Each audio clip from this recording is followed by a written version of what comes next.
како вечерва ни почнува Европското првенство во ракомет. Денеска малку повеќе зборуваме за македонскиот фудбал, поточно за најтрофениот фудбалски клуб Вардар. Утро разговарам со Милорад Милинковски. Добро утро, како се утрова? Добро утро. Добар сум, иако малку е ладно, се држиме. Ти гледаат ли вардарците вечер во ракомет? Вардарците? Па јас сигурен сум дека сите македонци денеска ќе видат со нашата репрезентација, не само вечерва, туку и сите денови додека трае првенството. Секој македонец ќе иде со својот тим. Да, вистинско уживање за сите македонци, како што спомена и ти. Зборуваме на тема Вардар, секогаш актуелни со она што се случува. Вчера се промовираше новиот тренер и неговиот стручен штаб. Да, значи, еве јавно да му посакам уште еднаш добри ден на Горас Михајлов и на неговите помошници, значи старо-новиот Герасимовски Маријан Геро, тука е значи сега новиот Бојан Димовски и Теодор Терзиев, Тео. Така да имаме вардарска постава со традиција, со семејна традиција и се надеваме дека денеска конкретно имаме старт на првата прозивка. Неколку дена сме тука, а потоа заминуваме некаде на јужните краишта Македонија, конкретно најверојатно Гевгелија, каде што ќе имаме едни мини подготовки од 7 дена, па ќе се вратиме тука. Повторно ќе имаме неколку дена тренинзи и заминуваме веројатно надвор од државата на едни уште поголеми подготовки, на 2 недели од прилика. Зашто ќе се бори новиот тренер и сите оние кои што вистински го сакаат овој клуб? За победи. Значи, не можеме да го кажеме онен момент дека ќе се бориме за титула оваа година, затоа што реалноста е дека се бориме за опстанок, за гол опстанок во првата лига, каде што таргет ни се ние 9-то место или најевентуално 10-то место, кое што не води во барашниот преворот за опстанок. Значи, или 9-то или 10-то, или нормално погоре. Да. Само подоле да не. И секако ќе се борите да останете онаму каде што вистински заслужувате, нели? Нормално, да. Вардар е символ на Македонија и Вардар е најголемиот македонски спортски бренд. Според мене и најголемиот бренд воопшто што го има Македонија, препознат лив надалеку од својата држава. И нормално дека секој натпревар, наша цел е да се бориме за победи. Победите ќе не издигнат горе на табелата и ќе не задржат. И тоа ќе биде една награда за една голема група на луѓе кои што се ангажира околу фудбалскиот клуб Вардар, но уште повеќе и за навивачите, и за јавноста кои што се со Вардар цело време.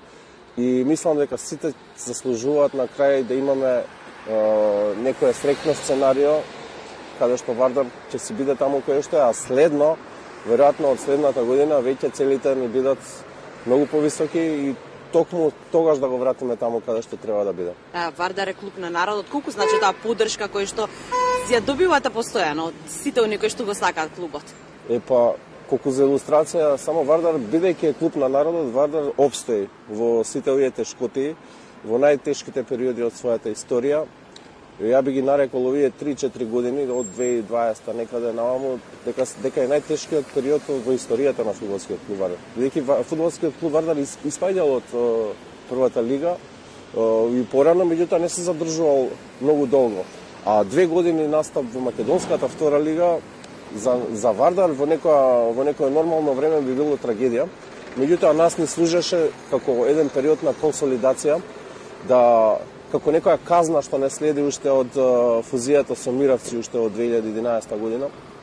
И ги одлежавме тие 2 години, условно кажано, во втората лига и сметаме дека нашето место е тука и нашето место е на врвот. Мора да го споменам оваа прилика, како го нарекуваме ние честопади нашиот шеф Ѓуко Хаџиевски, кој што секогаш дава поддршка на фудбалскиот клуб Вардар, иако сега не е тука во нашата земја.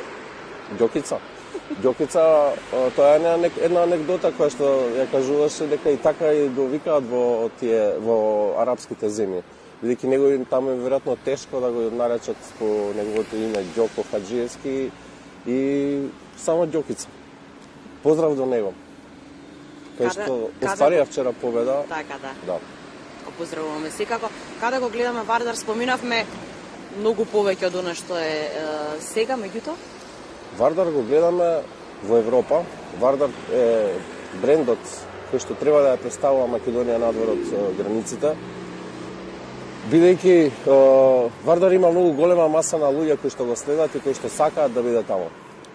само следете ни и видете што ќе се случи доколку тоа не е потребно некоја да помине оваа сезона и веќе следната сезона доколку имаме нормална среќа и да се склопат куцките, веќе од следната година да го гледаме Вардар во Европа и ќе видите што значи тоа, каква е еуфорија. Бидејќи и сега веќе се собира тоа кај луѓето тлее тој жар, бидејќи долго време го немаме видено таму, веќе 7-8 години Вардар не настапил, веќе од таа сезона кога бевме во Лига Европа, следната сезона игравме 2018, значи 6 години веќе Вардар го нема и следната година би била 7. И ќе видите каква еуфорија ќе предизвика првиот настап на фудбалскиот клуб Вардар на градски стадион во европските купови. А верувам дека и на некој добар македонски надпревар, некој домашно дерби, можеме да го видиме градски стадион солидно исполнет. Да, и мора да споменаме во оваа прилика дека активна е младинската школа на Вардар, што е особено значајно за нашиот домашен фудбал. Младинско-пионерската школа на Вардар, Кирил Симоновски Джина, е еден од главните столбови на кои што ќе се подпира Вардар во иднина. Бидејќи за овој краток период видовме дека таму не се потребни толку големи инвестиции како што се потребни во првиот тим за да има ефект. Бидејќи Вардар е бренд, самото тоа што ја отвара школата, во аеродром се отвори, гледаме каков наплив на деца има, колку сакаат деца да тренираат во Вардар. И гледаме дека од таму има во голема мера и квалитетни деца. И како што споменавме вчера на нашиот прес, значи веќе 5 нови деца од нашата школа, од генерациите, претежно од 2006 година, ќе бидат прешалтани во првиот тим. Односно ќе потпишеме со нив професионални договори и ќе тренираат односно со првиот тим за почеток. Многу успех на црвено-црните, се гледаме во некоја наредна прилика. Ние сме секогаш ваша поддршка до секој време. И да ни останете, бидејќи многу ни значи. Ова е моја веројатно пета веќе наша средба, гостување на тема Вардар и секогаш е вратата отворена, бидејќи поддршката на народот преку вас е најдобро изразено. Благодарам што Благодарам.